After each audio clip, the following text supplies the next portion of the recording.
बीच UP में red alert जारी कर दिया गया है। किसी भी अप्रिय घटना से निपटने के लिए जारी किया गया है रेड अलर्ट। पुलिस की एसओपी के अनुपालन में मोर्चाबंदी। लखनऊ के 5 जोन में मोर्चाबंदी की गई है। कई जगह पर बालू की बोरियों से बंकर बनाए गए हैं। बड़ी खबर आपको बताई जा रही है। भारत पाकिस्तान तनाव के बीच उत्तर प्रदेश में भी हाई अलर्ट जारी किया गया है। अत्याधुनिक हथियार से लैस सुरक्षाकर्मी 24 घंटे तैनात रहेंगे। देखिए, इस वक्त जो तनाव बना हुआ है भारत और पाकिस्तान के बीच, ऐसे में उत्तर प्रदेश क्योंकि सबसे बड़ा सूबा है और ऐसे में पहले से ही अलर्ट जारी कर दिया गया है ताकि किसी भी तरह की कोई अप्रिय घटना ना घटे। पुलिस की एसओपी के अनुपालन में मोर्चाबंदी। लखनऊ के 5 जोन में मोर्चाबंदी की गई है। राजधानी में भी सुरक्षा व्यवस्था चाक चौबंद है। कई जगह पर बालू की बोरियों से बंकर बना दिए गए हैं। अत्याधुनिक हथियारों से लैस सुरक्षाकर्मी 24 घंटे तैनात है। बड़ी खबर आपको बताई जा रही है। देखिए, उत्तर प्रदेश की बात कर ले, यहां पर रेड अलर्ट जारी किया गया है। उत्तर प्रदेश के बुलंदशहर जिले की अगर बात कर ले तो एटॉमिक पावर हाउस यहां पर है। ऐसे में हाई अलर्ट जारी किया गया है। पाकिस्तान अपने बयानों में कई बार परमाणु हथियारों का इस्तेमाल की धमकी दे चुका है।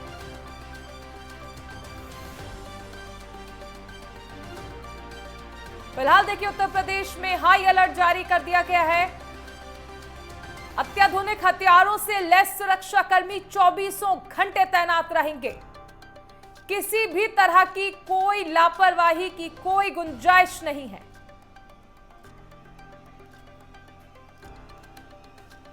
खासकर राजधानी लखनऊ की बात कर लें तो यहां पर कई जगह पर बालू की बोरियों से बंकर बनाए गए हैं।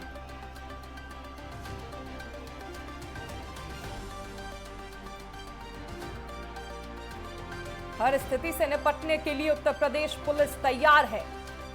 मुख्यमंत्री योगी आदित्यनाथ पहले ही ये कह चुके हैं कि उत्तर प्रदेश में अपराधियों के लिए तो जगह है ही नहीं, लेकिन अब पाकिस्तान के जो नापाक मंसूबे सामने आ रहे हैं, इस पर भी मुख्यमंत्री पहले ही स्पष्ट बोल चुके हैं।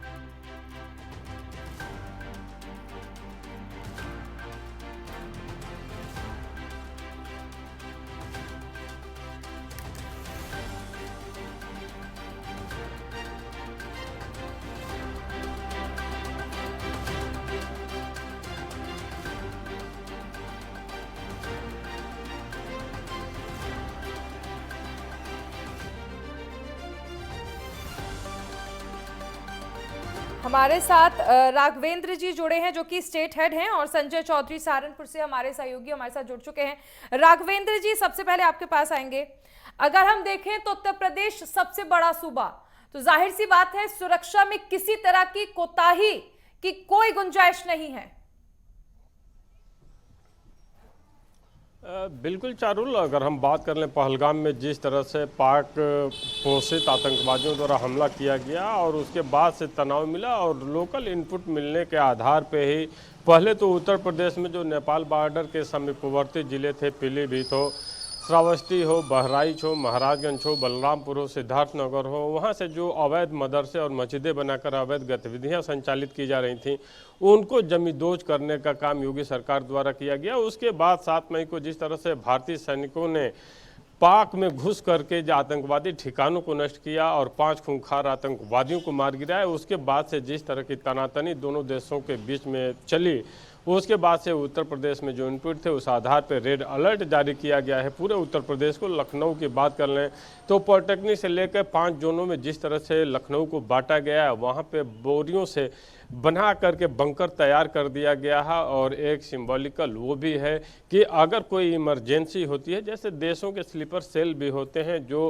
अन्य राष्ट्रों में पहले से साइलेंटली रहते हैं, लेकिन ऐसी स्थिति में विस्फोट करने या अन्य नुकसान करने के काम आते हैं। तो इन सबको ध्यान में रखते हुए कि किसी स्लीपर सेल से कोई नुकसान न हो या आतंकवादी घटनाओं से, आतंकवादियों से जुड़े हुए कोई व्यक्ति अगर यहाँ हो उससे कोई नुकसान न हो, तो आम नागरिकों को कैसे सुरक्षित रखना है, इसी के मद्देनज़र उत्तर प्रदेश पुलिस द्वारा भी ये अभियान चलाया गया है और जगह जगह बंकर बनाए गए हैं। क्योंकि उत्तर लखनऊ की बात कर लें, प्रयागराज की बात कर लें, काशी की बात कर लें, बरेली की बात कर लें, आगरा की बात कर लें, बुलंदशहर की बात कर लें, ये सब सेना बेस शहर हैं, यहाँ पे मुख्यालय हैं सेना के, तो इसलिए भी महत्वपूर्ण हो जाते हैं। इसी को ध्यान में रखे सभी को सुरक्षा के ध्यान में रखते हुए इस तरह के बंकर बनाए गए हैं और वहाँ पे 24 घंटे उन बंकरों के माध्यम से भी निगरानी पुलिसकर्मियों द्वारा की जा रही है। जी चारुल। बिल्कुल। संजय, आप सहारनपुर में हैं, देवबंद पास में ही है, इस लिहाज से सुरक्षा के जो मायने हैं वो और ज्यादा बढ़ जाते हैं। क्या खास इंतजाम किए जा रहे हैं खासकर सहारनपुर में? हालांकि हमने ये भी देखा था कि जुमे की नमाज के बाद सभी ने एकजुट होकर ये कहा था कि जो देश का मुसलमान है वो देश के साथ है, और पाकिस्तान के खिलाफ नारेबाजी भी हुई थी। जी चारुल, देखिए सहारनपुर की बात की जाए तो एक तो सहारनपुर 3 राज्यों की सीमाओं से लगता है, उत्तराखंड हो, हिमाचल हो और हरियाणा, उत्तराखंड हो, हरियाणा हो, 3 राज्यों से लगता है और यहाँ पर सरसावा एयरबेस भी है। तो सुरक्षा के चाक चौबंद प्रबंध किए गए हैं। जो पुलिस प्रशासन के अधिकारी हैं वो अलर्ट पर हैं, चाहे डीआईजी हो, चाहे कमिश्नर हो, चाहे पुलिस कप्तान हो, और जो सीओ है, सभी पुलिस प्रशासन के अधिकारी सभी नजर बनाए हुए हैं। हालांकि जो सहारनपुर की जनता है वह भी चाहती है कि इसका अंत हो और पाकिस्तान ने जो कारायाना हरकत की थी उसका जवाब भारतीय सेना मुंह तोड़ जवाब दे रही थी। उसके लिए सहारनपुर में आज भी एक जगह चल रहा था, तो प्रशासन के साथ और जो अपनी सेना है उसके साथ भारत के सहारनपुर का हर नागरिक खड़ा नजर आ रहा है, खड़े नजर आ रहे हैं। ठीक है, दीपक आपके पास आएंगे, मैनपुरी से हमारे साथ जुड़े हैं। दीपक, मैनपुरी में सुरक्षा को लेकर क्या खास इंतजाम किए गए हैं प्रशासन की ओर से? खासकर भारत पाकिस्तान के बीच जो तनाव है, ऐसे में जिम्मेदारी और बढ़ जाती है। जी चारुल जी, पुलिस अधीक्षक प्रदेश प्रसाद साहब के मॉकड्रिल कराया गया है। प्रशासन हाई अलर्ट मोड पर है, कहीं भी किसी प्रकार की कोई अपनी घटना न हो सके। आने जाने वाले हर व्यक्ति की संदिग्ध व्यक्तियों की चेकिंग की जा रही है। आने जाने वाले वाहनों को भी चेक किया जा रहा है। किसी भी प्रकार के कोई भी, और बस स्टैंड हुआ, रेलवे स्टेशन हुआ, सुबह शाम सब पे जाकर चेकिंग की जा रही है। किसी भी प्रकार का कोई भी संवेदनशील ऐसा माहौल न रहे कि जनपद मैनपुरी में कोई अपनी घटना हो सके।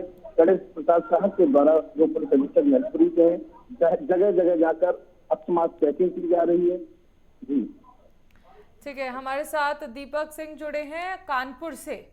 दीपक, एक चीज समझना चाहेंगे, कानपुर क्योंकि इंडस्ट्रियल एरिया है, गंगा वहां बहती है, तो लोगों की आस्था भी है। ऐसे में दोनों ही मायने में बहुत ज्यादा जरूरी हो जाता है ये समझना कि कैसे जो लोग वहां पर काम कर रहे हैं उनकी सुरक्षा की जाए, और खासकर आसपास के जिलों से भी लोग वहां पर पहुंचते हैं मां गंगा में आस्था रखते हुए।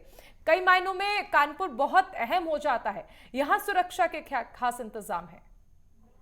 बिल्कुल चारू, आपने बड़ा अच्छा ही सवाल पूछा। जिस तरीके से गंगा के किनारे बसा हुआ कानपुर, और गंगा यहाँ से गुजर के जाती है और इसके आसपास भी जिले जो हैं वहाँ से भी लोग लगातार आते जाते रहते हैं। अगर सुरक्षा व्यवस्था की बात करें तो कानपुर कमिश्नरेट है और कमिश्नरेट में लगभग 1 दर्जन से अधिक आईपीएस तैनात है कानपुर में, और पुलिस प्रशासन भी तैनात है। कानपुर की जो पुलिस प्रशासन की सुरक्षा है वो चाक चौबंद की गई है। और आज ही की अगर बात कर लें तो आज ही जो है मॉकड्रिल पुलिस लाइन में कराया गया और वो तमाम पुलिसकर्मी शामिल हुए, डीसीपी शामिल हुए, यहाँ तक कि कानून व्यवस्था जो एनओ है वो भी शामिल हुए, पुलिस कमिश्नर भी शामिल हुए। और एक तरीके का अभ्यास चला कि किसी भी आपातकालीन स्थिति में जो है अपने को और कानपुर शहरवासियों को सुरक्षा पुलिस प्रशासन कैसे दे सकती है, उसको लेकर जो एक प्रयास हुआ और मॉकड्रिल कराया गया। वही डीसीपी ने साफ तौर से बताया कि कानपुर की जो सुरक्षा व्यवस्था है वो उसको कड़ा कर दिया गया है। जगह जगह जो है पुलिस फोर्स लगाया गया और खासकर जो बॉर्डर है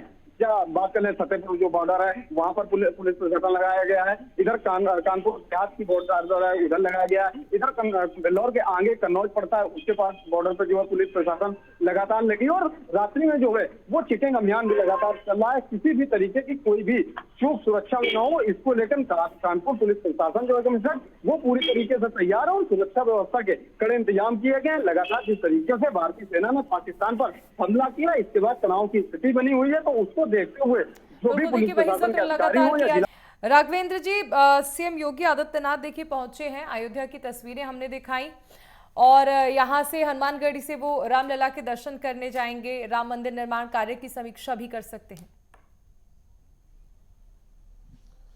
बिल्कुल चारुल, वैसे तो अयोध्या पर जाने से पहले जो भी मुख्यमंत्री होता था वो कतराता था, अयोध्या जाने से बचता था और अयोध्या के विकास की बात कर लें तो अयोध्या विकास से भी बहुत दूर रहता था।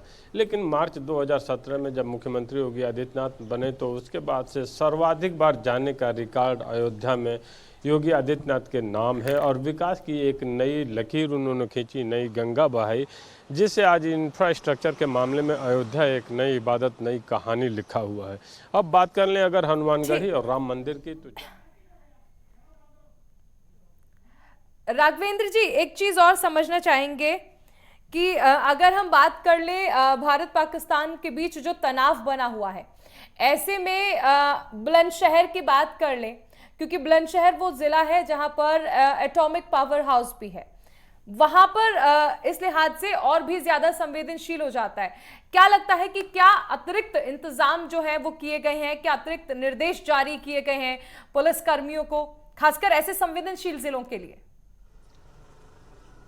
बिल्कुल चारुल, भारत सरकार की तरफ से जो एडवाइजरी जारी हुई थी और इसके साथ साथ उत्तर प्रदेश सरकार द्वारा पुलिस महकमे की तरफ से डीजीपी की तरफ से भी जो जारी हुआ आदेश उसमें बुलंदशहर, आगरा, सहारनपुर, गाजियाबाद, लखनऊ, प्रयागराज, गोरखपुर, वाराणसी, बरेली, ये सब जो मुख्य जनपद हैं जहां पे इस तरह के हमारे संयंत्र लगे हुए हैं या लिक्विड के कल कारखाने हैं, वहाँ पे अतिरिक्त कह लिया जाए कि सुरक्षा कैसे मुहैया कराया जाए इसके लिए गाइडलाइन जारी हुई और पुलिसकर्मियों की तैनाती की गई और 24/7 वहाँ पे पुलिसकर्मी मुस्तैद हैं, सुरक्षा में लगे हुए हैं ताकि इन जगहों पे इस तनाव के बीच में कोई अप्रिय घटना न घटे।